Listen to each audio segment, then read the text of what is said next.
বন্ধুরা, জীবনে যেমন কিছু লাভ ড্রামা থাকে, অঙ্কে তেমন কিছু ইকুয়েশন থাকে যারা পুরো ড্রামা করে বসে। কখনো এক্সের দুজন আসে, কখনো একজন, কখনো আবার ইমাজিনারি হয়ে কল্পনার জগৎ থেকে উধাও হয়ে যেতে চায়। আজ আমরা কোষে দেখি 1.5 চ্যাপ্টারে প্রবেশ করব এই রহস্য আর রোমান্স ভরা ওয়ার্ল্ডে, যেখানে নিরূপক ঠিক করে দেবে রিলেশনশিপ স্ট্রং নাকি উইক, আর ফ্যাক্টরাইজেশন বলবে কে কার সঙ্গে পারফেক্টলি ফিট। একের দাগের এক কি বলা আছে? কিছুগুলো দ্বিঘাত সমীকরণ দেওয়া আছে, তাদের বীজদ্বয়ের প্রকৃতি নির্ণয় করতে বলেছে। এই কথা শুনে এক্স কি বলল? আমার লাইফে কে আসবে সেটা আমি না, নিরূপক ঠিক করে দেবে। চলো দেখি। আমরা কি জানি নিরূপক সমান কি হয়? নিরূপক সমান কি হয়? B square minus 4ac। এই বি স্কোয়ার মাইনাস 4ac যদি জিরো হয়ে যায়, সমান জিরো, তাহলে কি পাই? বীজদ্বয়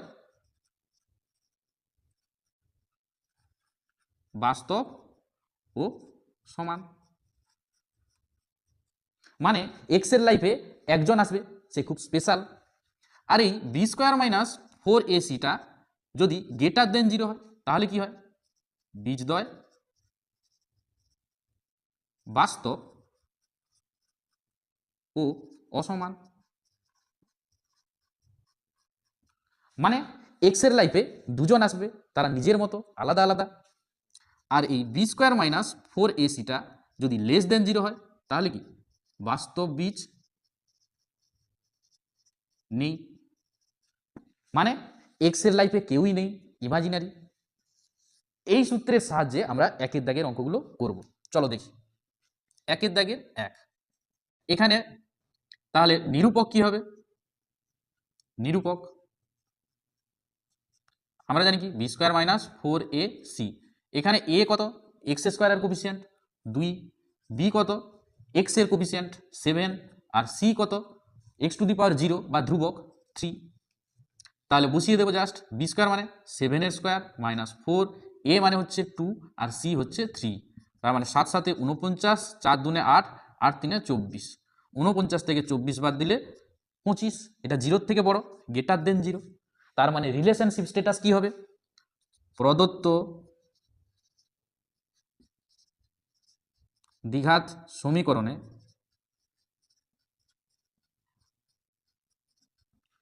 বীজদ্বয় বাস্তব ও অসমান। বুঝতে পেরেছ? একের দাগের 2, এখানে এ কি হবে? এক্স স্কোয়ারের কোফিসিয়েন্ট 3, বি কি হবে? এক্স এর কোফিসিয়েন্ট মাইনাস 2√6। এখানে ম্যাক্সিমাম স্টুডেন্ট ভুল করে, কারণ সামনে মাইনাসটা দিতে ভুলে যায়, এটা মনে রাখবে। সি সমান x to the power 0 coefficient বা ধ্রুবক, জাস্ট মানগুলো বসিয়ে দেবো। মাইনাস 2√6 এর হোল স্কোয়ার মাইনাস 4, এ মানে 3 আর সি মানে 2। এখানে মাইনাসের স্কোয়ার মানে প্লাস হয়ে যাবে, 2 এর স্কোয়ার মানে 4, আর √6 এর স্কোয়ার মানে 6। তার মানে 6 4 24, 4 3 12 2 24 মানে 0। তার মানে রিলেশনশিপ স্ট্যাটাস কি হবে? প্রদত্ত দ্বিঘাত সমীকরণে বীজদ্বয় বাস্তব ও সমান। তার মানে কি, একজনই আসে এক্স এর লাইফে, সে খুব স্পেশাল। একের দাগের বাকি অঙ্কগুলো তোমরা ট্রাই করবে একই রকম।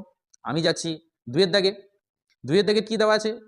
কে এর কোন মানগুলির জন্য দ্বিঘাত সমীকরণের বীজদ্বয় বাস্তব এবং সমান হবে? তার মানে কি, এক্স এর রিলেশনশিপ কে এর হাতে। চলো দেখি। দুয়ের দাগের এক, যেহেতু বীজদ্বয় বাস্তব ও সমান, তার মানে কি হয়? অতএব নিরূপক সমান শূন্য। এবার এ সমান কত এখানে 49, বি সমান এক্স এর কোফিসিয়েন্ট কে, আর সি সমান 1। তার মানে নিরূপকটা কি হয়, বি স্কোয়ার মাইনাস 4ac সমান 0।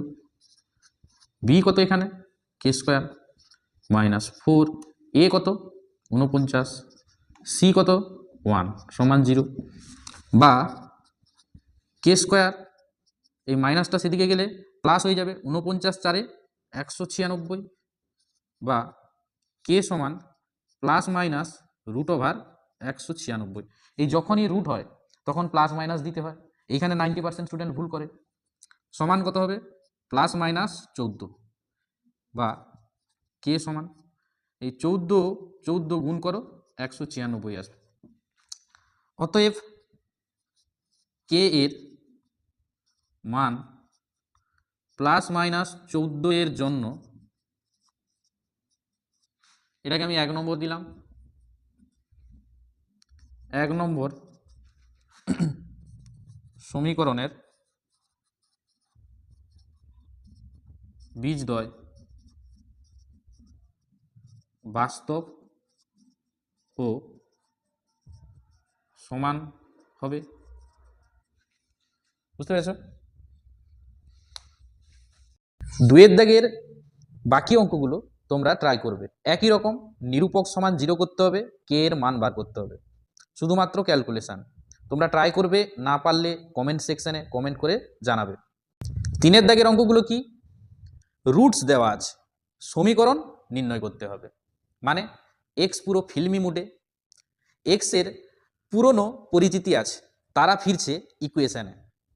আমার কাজ দুজনকে নিয়ে পারফেক্ট স্টোরি বানিয়ে দেওয়া। চলো দেখি।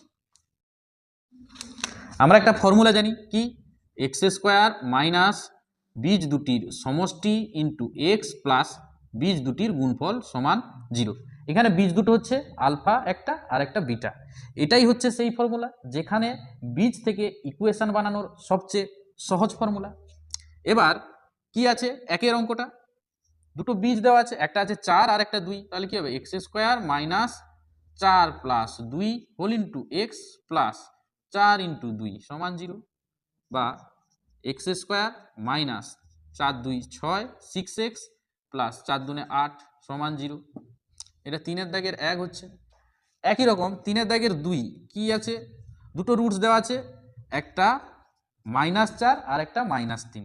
জাস্ট বসিয়ে দেবো -4 -3 ইন্টু এক্স প্লাস বীজ দুটির গুণফল -4 ইন্টু -3 সমান 0, বা এক্স স্কোয়ার 4 3 7, একই সাইন থাকলে যোগ হয়, বড় সংখ্যার সামনে যা সাইন সেটা বসবে, তার মানে -7 মাইনাসে মাইনাসে +7 হয়ে যাবে। এবার মাইনাস মাইনাস গুণ করলে প্লাস, প্লাসে প্লাসে প্লাস, 4 3 12 সমান 0। একই রকম বাকিগুলো ট্রাই করবে। 4-এর দাগের অঙ্কটা কি বলেছে, এম এর কোন মানের জন্য একটা সমীকরণ দেওয়া আছে, সেই সমীকরণের বীজগুলি পরস্পরের অনন্যক হবে। অনন্যক কথাটার মানে কি, অনন্যক কথাটার মানে হলো বীজ দুটো গুণ করলে গুণফল 1 হবে। চলো দেখি, এটাকে আমি 1 নম্বর দিলাম। তাহলে এই 1 নম্বর দ্বিঘাত সমীকরণের বীজদ্বয় বা বীজ দুটি, এখানে সামনে একটা ধরি লিখে দিলাম। কি হবে, ধরি 1 নম্বর দ্বিঘাত সমীকরণের বীজ দুটি, একটা যদি আলফা হয় আর একটা কত হবে 1/α, কারণ অনন্যক কথাটার মানে দুজনের গুণফল 1 হবে। এখন বীজ দুটির গুণফল বার করছি, আলফা ইন্টু 1/α। বীজ দুটি গুণফলের সূত্র কি হয়, c/a হয়। সি কত এখানে, এটা সি মানে m + 7 ডিভাইডেড বাই এ মানে এক্স স্কোয়ারের কোফিসিয়েন্ট 4, বা এই আলফা আলফা কেটে গেল 1, তার মানে m + 7/4, বা m + 7 = 4, এদিকে গুণ করে দিলাম, বা m সমান 4 - 7 সমান -3। অতএব m সমান -3 মানের জন্য 1 নম্বর দ্বিঘাত সমীকরণের বীজ দুটি পরস্পরের অনন্যক হবে। এর পরের ভিডিওতে আমরা 5, 6, 7, 8, 9, 10, 11 সবচেয়ে মোস্ট ইম্পর্ট্যান্ট অঙ্কগুলো আপলোড করব। অবশ্যই দেখবে। Thank you.